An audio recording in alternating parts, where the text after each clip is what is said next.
Վարչապետ Նիկոլ Փաշինյանը հոկտեմբերի 19-ին Սուրբ Աթոռ Վատիկան կատարած աշխատանքային այցի ընթացքում Հռոմի Սուրբ Նիկողայոս հայ-կաթողիկե եկեղեցուն կից Լևոնյան վարժարանում հանդիպել էր տան Կիլիկիո կաթողիկե հայոց կաթողիկոս պատրիարք ամենապատիվ եւ գերերջանիկ Տեր Ռաֆայել Պետրոս 21-րդ Մինասյանի եւ վարժարանի սաների հետ։ Հանդիպման ընթացքում հարցուպատասխանի ձևաչափով քննարկվել էին Հայաստանի ներքին եւ արտաքին քաղաքականության հարցեր, Հայաստանի եւ Ադրբեջանի միջև խաղաղության հաստատման գործընթացը։ Վարչապետ Փաշինյանը անդրադառնալով ընդդիմության այն թեզերին, թե կառավարությունն իրականացնում է այն, ինչ ուզում են Ադրբեջանը եւ Թուրքիան, նշել է. «Սա շատ մեծ մոլորություն է, մեր քաղաքականությունների ոգեշնչողը եւ հեղինակը մեր ժողովուրդն է»։ Ես նկատեցի, որ հիմա մեր ընդդիմությունը այսպեսի գիծ ազարգացնում, որ ասում է Հայաստանի կառավարությունը իրականացնում է այն ինչ որ ուզում է Ադրբեջանը եւ Թուրքիան։ Իրականում սա շատ մեծ մոլորություն եւ սա ցույց է տալիս, թե իմ կարծիքով հայաստանյան իրականությունից կտրված լինելը, որովհետեւ ես այսօր երբ որ այս վերնագրերի շուրջ մտածում էի, ինքս իմ մեջ եւ Աստծո ներկայությամբ ես ինքս ինձ հարց եմ տալիս, իսկ ում ասածով եմ, ում կամքով եմ ես առաջնորդվում եմ մեր ժողովրդի կամքով։ Մեր կառավարությունը ես ինքս մեր ժողովրդի կամքով եմ առաջնորդվում։ Ես իմիջայլոց, օրինակ հրապարակային ինֆորմացիան վերլուծելով երևի իմաստ ունի դա անել, ես ենթադրում եմ, որ ոչ մի ղեկավար այնքան շատ բնակավայրում անձամբ չի եղել, ինչքան ես եմ եղել։ Այս շատ կարևոր գործոն է եւ այսօրվա քաղաքականությունները առանց չափազանցության Այն քաղաքականությունները, որ մենք այսօր իրականացնում ենք, խաղաղության օրակարգը,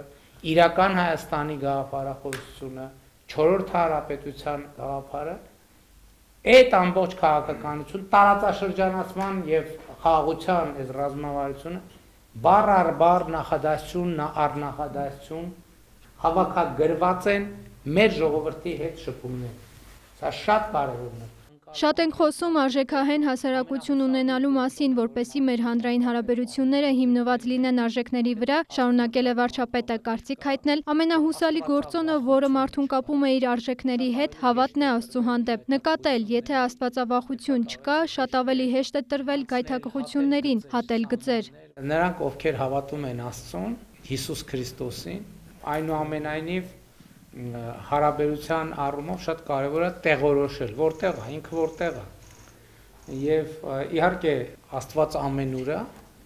բայց այնուամենայնիվ կոնկրետ կոորդինատը շատ կարևոր է, թե որտեղ է գտնվում Աստված։ Եվ ես այս թեմայի մասին միշտ մտածելիս գալիս եմ այն եզրակացության, որ Աստված մեզնից յուրաքանչյուրի մեջ է, ամենահուսալի տեղը, որտեղ մենք վստահ կարող ենք ասել, որ կա, դա մարդն է, մարդու մեջ է, այլ բան թե ինչքանով է Աստված այդ մարդու մեջ ազատ եւ ինչքանով է ճնշված։ Բոլոր հոգեվոր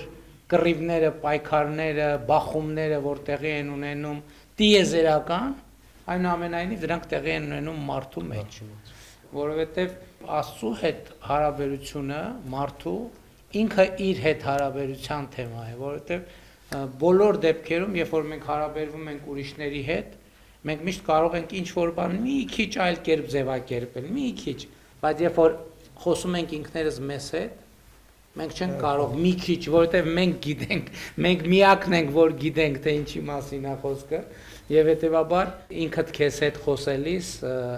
անհնար է այլ կերպ ներկայացնել իրականությունը։ Երբ խոսում ենք պաշտոնյաների բարևարկության, կոռուպցիայի դեմ պայքարի մասին, ոչ մի օրենսդրական լծակ չի գործի պատշաճ արդյունավետությամբ։ Եթե մարդու ներսում չկա հավատ Աստծո նկատմամբ, հավելել է պետության ղեկավարը, մեջբերում արել 31-րդ Սաղմոսից։ Աստված է այն սահմանը,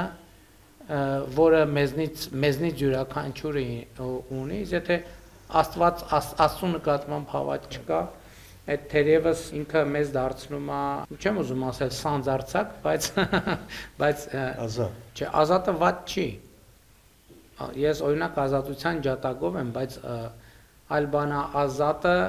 այլ բան է անաստվածը։ Ես օրինակ ազատությունն էլ աստվածատուր եմ համարում, որովհետև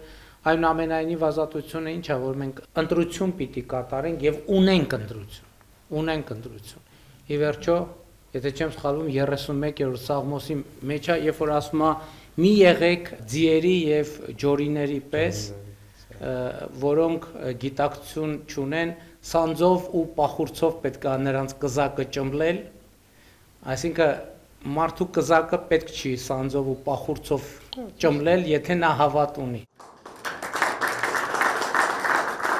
Մերի Խաչատրյան, լուրեր